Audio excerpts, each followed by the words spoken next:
नमस्कार, मैं श्यामगिरी। आज के कार्यक्रम में आप सभी दर्शकों का स्वागत है। चंद्रबाबू नायडू ने नीतीश को भेजा संदेश, लेंगे बड़ा फैसला। अब कहा जा रहा है कि चंद्रबाबू नायडू ने नीतीश कुमार को कुछ संदेश भेजा। इस बात की पुष्टि तो मैं नहीं कर पाऊंगा, हमारे पास में इसका सबूत नहीं है, लेकिन आप दर्शकों को मालूम है कि बिना आग के धुआं नहीं उठता है। जब आग लगती है तभी धुआं उठता है। ऐसा ही कुछ इधर भी है।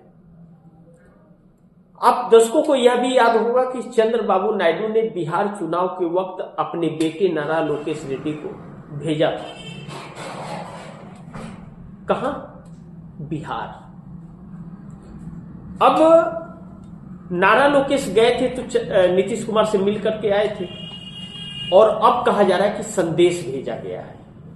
यह संदेश तब भेजा गया है जब कांग्रेस से चंद्रबाबू नायडू की नजदीकियां बढ़ गई हैं, कांग्रेस नेताओं से मुलाकात होने लगी हैं, और अखिलेश यादव हैदराबाद जाकर के तेलुगु देशम पार्टी के नेताओं से मिल करके आए हैं और संदेश देकर मोदी को आए हैं। उसके बाद यह संदेश है, यानी कि इंडिया गठबंधन की सरकार बनाने की तैयारी है, और नीतीश कुमार को संदेश दे दिया गया है कि जल्द आप एक्शन लीजिए।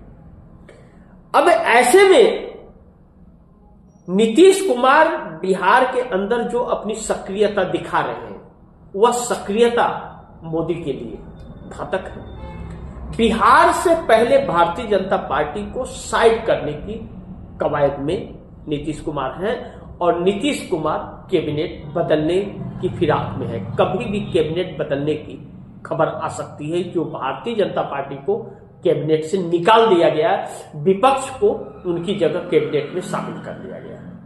लेकिन इसके पहले Nitish Kumar single largest party बन गए हैं, सिर्फ आधिकारिक तौर पर उसका ऐलान करना बाकी है।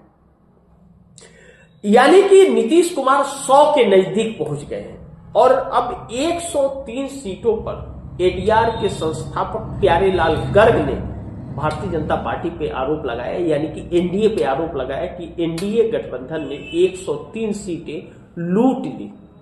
हारी हुई सीटें, विपक्ष की जीती हुई सीटें को लूट लिया गया।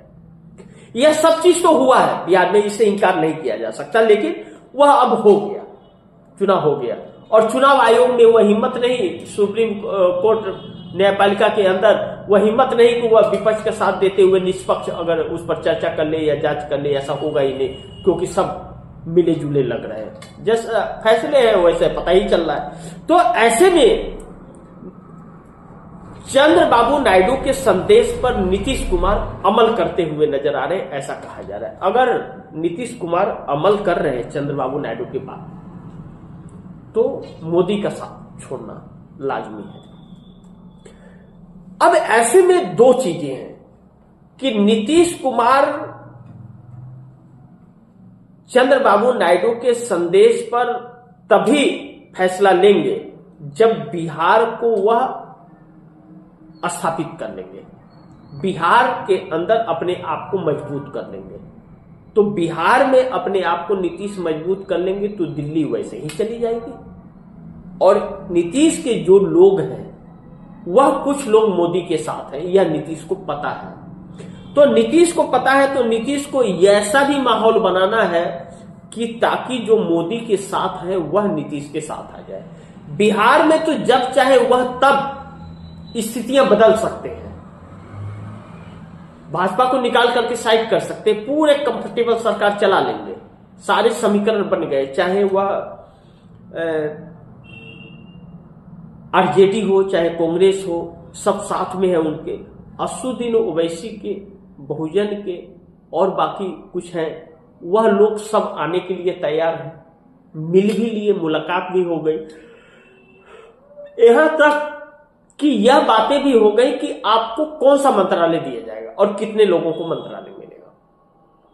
असदुद्दीन ओवैसी के 5 विधायकों में 2 विधायकों को मंत्रालय मिलेगा, बहुजन समाज पार्टी के विधायक को भी मंत्रालय मिलेगा, आईपी गुप्ता आएंगे तो उन्हें भी मंत्रालय मिलेगा, जिसके लिए 3 मंत्रालय तो एक्स्ट्रा बना दिया गया है, जो बिहार सरकार के मंत्रालय है उसके अलावा 3 मंत्रालय बना दिया गया है। और भारतीय जनता पार्टी को जो हटाएंगे तो वह सारे 16 मंत्रालय तो खाली होंगे ही, तो उस पर और जाएगा, जिसमें गृह मंत्रालय नीतीश कुमार लेकर के बाकी के मंत्रालय अपने सहयोगी में बांट देंगे और जेडीयू के भी कुछ लोग मंत्री बन जाएंगे।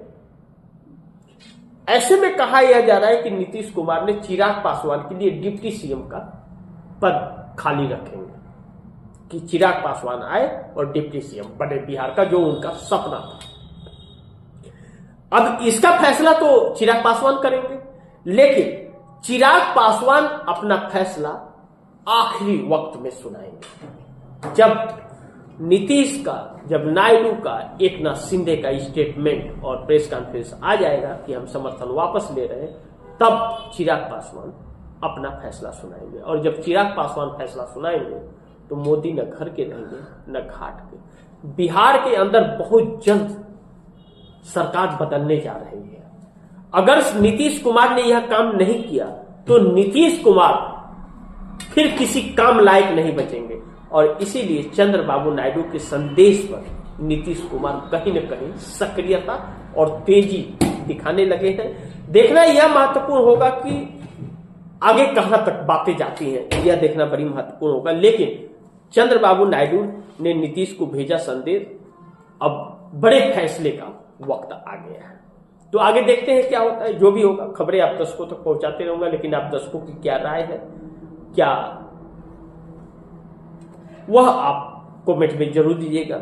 जो भी राय हो आपकी वह कमेंट में जरूर दीजिएगा। लेकिन गुजारिश है कि इस खबर को ज्यादा से ज्यादा शेयर कीजिए, अपने दोस्तों को भी कहिए आगे शेयर करें। आपने अगर चैनल को सब्सक्राइब नहीं किया सब्सक्राइब कर लीजिए, अपने दोस्तों को भी कहिएगा चैनल को सब्सक्राइब करें। मिलते हैं अगली खबर के साथ, तब तक के लिए नमस्कार।